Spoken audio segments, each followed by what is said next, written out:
అందరికీ నమస్కారం. మనం ఇవాల్టి వార్తలోని అంశాలను క్లుప్తంగా తెలుసుకుందాం.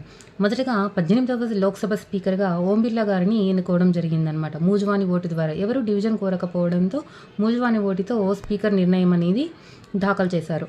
అయితే అసలు ఎలా మూజువాని ఓటు అంటే ఏంటి? డివిజన్ అంటే ఏంటి అంటే మూజువాని ఓటు అంటే అనగా వాయిస్ ఓట్ అనమాట. అయితే ఎస్ అని, నో అయితే నో అని చెప్పేసి అర్జీ చెప్తారు. ఏ వాయిస్ అయితే ఎక్కువగా వినిపిస్తుందో దాన్ని 2 టైమ్స్ అనౌన్స్ చేసి డిక్లేర్ చేయడం జరుగుతుంది.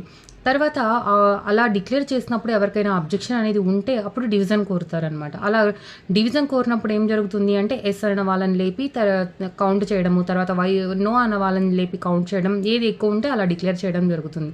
కానీ ప్రస్తుతం మన లోక్సభ స్పీకర్ ఎన్నిక మాత్రం మూజువాని ఓటు ద్వారా డిక్లేర్ చేసేసారనమాట. సో డివిజన్ ఏ ప్రతిపక్షాలు కూడా డివిజన్ అనేది కోరలేదు. అయితే ఈ స్పీకర్ ఎన్నిక 93వ ఆర్టికల్ ద్వారా ఎన్నుకోవడం జరుగుతుంది.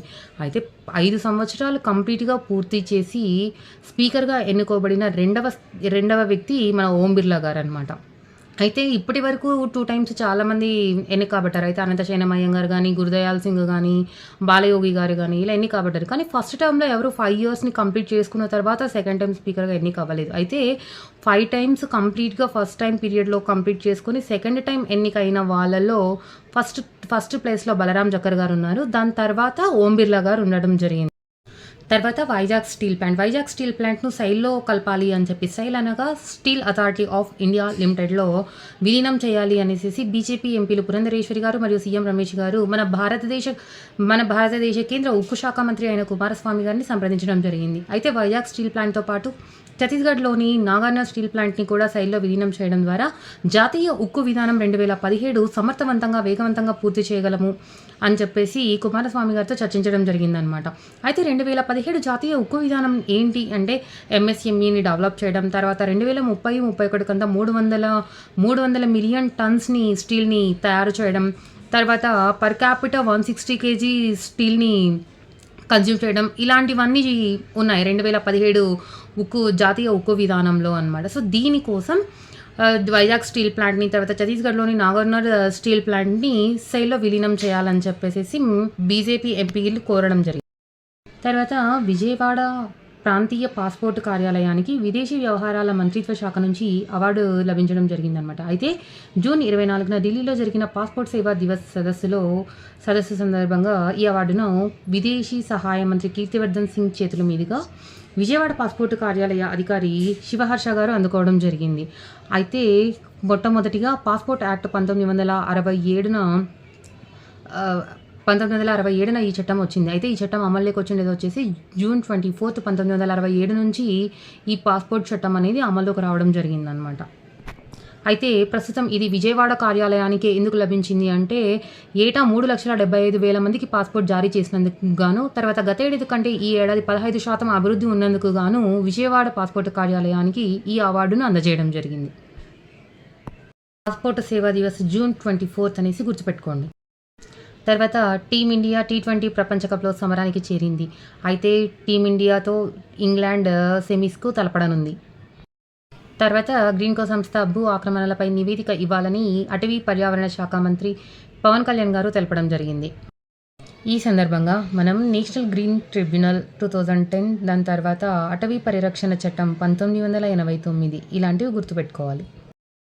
తర్వాత జూలై 1వ తారీఖు నుంచి కొత్త నేర న్యాయ చట్టాలు అమల్లోకి రానున్నాయన్నమాట. అయితే గతేడాది భారత న్యాయ సంహిత 2023, భారత నాగరిక సురక్ష సంహిత 2023, భారత సాక్షి అధినియం 2023 ఈ చట్టాలన్నీ, తర్వాత IPC, CrPC, Indian evidence act ఈ చట్టాల రూపంలో అమల్లోకి రానున్నాయి ఈ చట్టాల ప్లేసులో. అయితే ఐపీసీ, సిఆర్పిసి ఇవి బ్రిటిషర్స్ కాలంలో అమలైనవి కాబట్టి ఈ ప్లేసులో భారత న్యాయ సంహిత, భారత నాగరిక సురక్ష సంహిత, భారత సాక్ష్య అధినియం అనే చట్టాలు అమల్లోకి రానున్నాయి.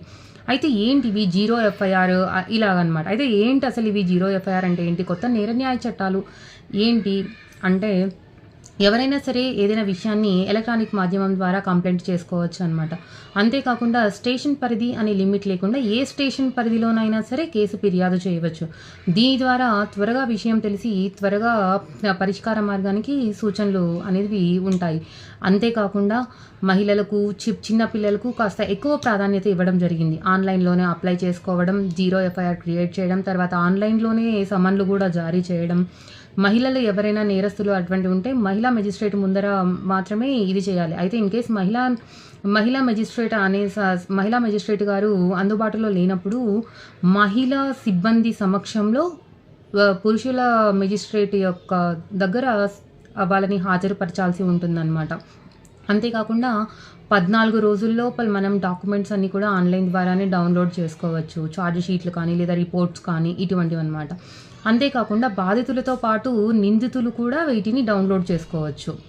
నెక్స్ట్ సమన్లు కూడా ఆన్‌లైన్‌లోనే జారీ చేసుకోవచ్చు. తర్వాత కేసు విచారణలో ఇవన్నీ ఎందుకు పెట్టానంటే కేసు విచారణలో జాప్యం జరగకుండా తక్షణమే నేరం జరిగిన వాళ్ళకి న్యాయం జరిగేలా చూడడం కోసం ఇలాంటివి చేశారు.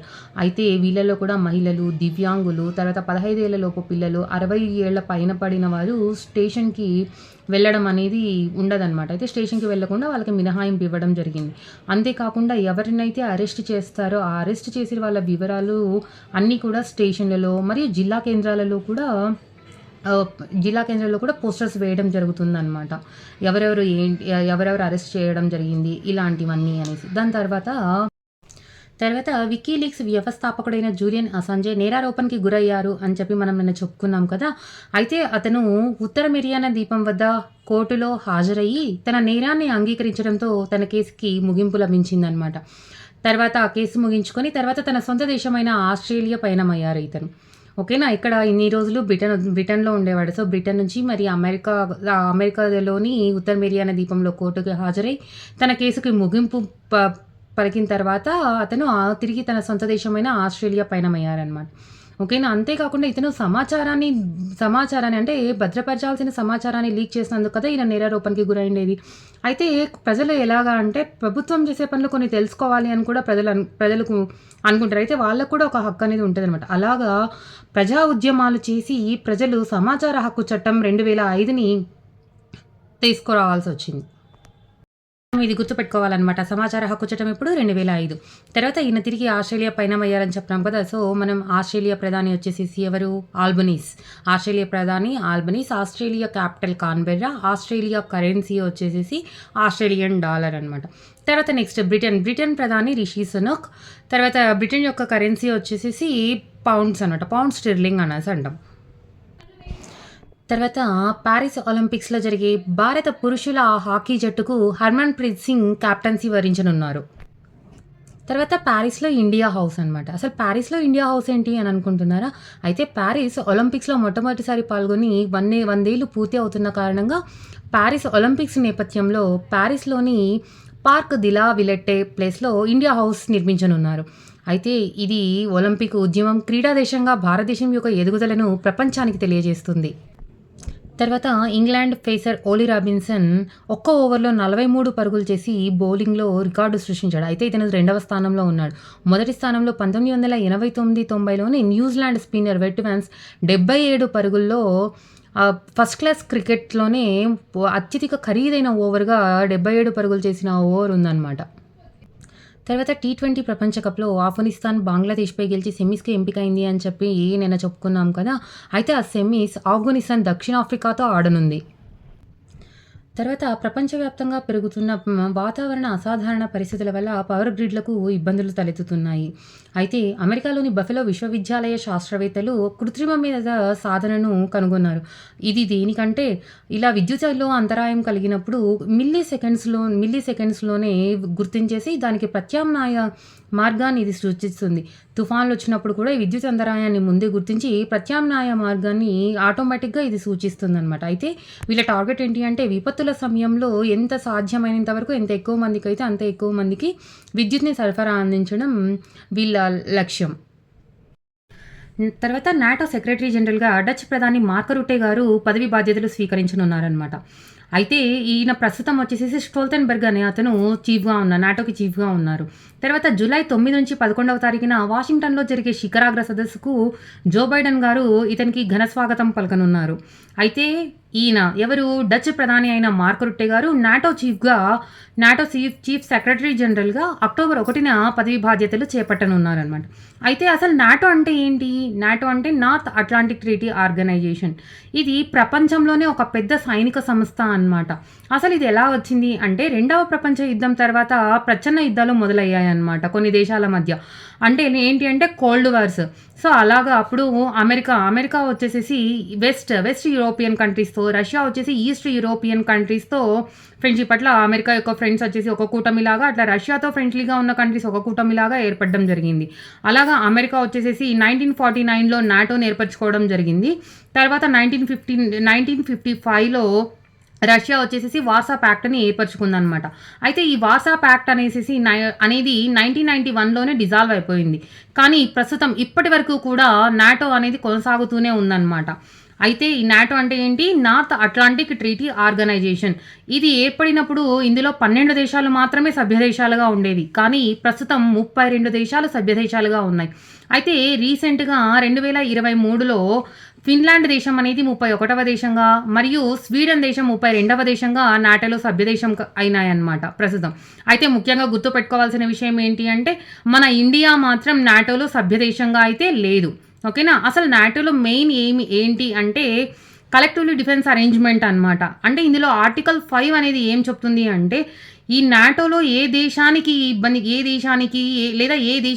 కలిగినా, ఏ దేశం పైన దాడులు జరిగినా, నాటోలో సభ్యత్వం తీసుకున్న అన్ని దేశాలపై కూడా దాడి జరిగినట్లుగా భావించి అన్ని దేశాలు కూటమిగా సహాయంతో పోరాడుతాయన్నమాట. సో కాబట్టి ఎక్కువగా నాటోలో జాయిన్ అవ్వడానికి ఇతర దేశాలు కూడా ఇంట్రెస్ట్ చూపిస్తాయి. నాటో యొక్క హెడ్ క్వార్టర్ వచ్చేసేసి బెల్జియంలోని బ్రుసెల్స్. ఓకేనా? తర్వాత మనం గుర్తుపెట్టుకోవాల్సింది డచ్ ప్రధాని మార్క్ రుట్టే గారు అక్టోబర్ 1 నుంచి పదవి బాధ్యతలు స్వీకరిస్తారని చెప్పాం కదా. అయితే డచ్ యొక్క క్యాపిటల్ ఏంటి? ఆమ్స్టర్డామ్ అనమాట. Currency euro. ఈ విధంగా మనం అన్ని గుర్తుపెట్టుకుంటూ ఉండాలి. థ్యాంక్ యూ అండి. రేపటి వార్తలతో మళ్ళీ కలుద్దాం.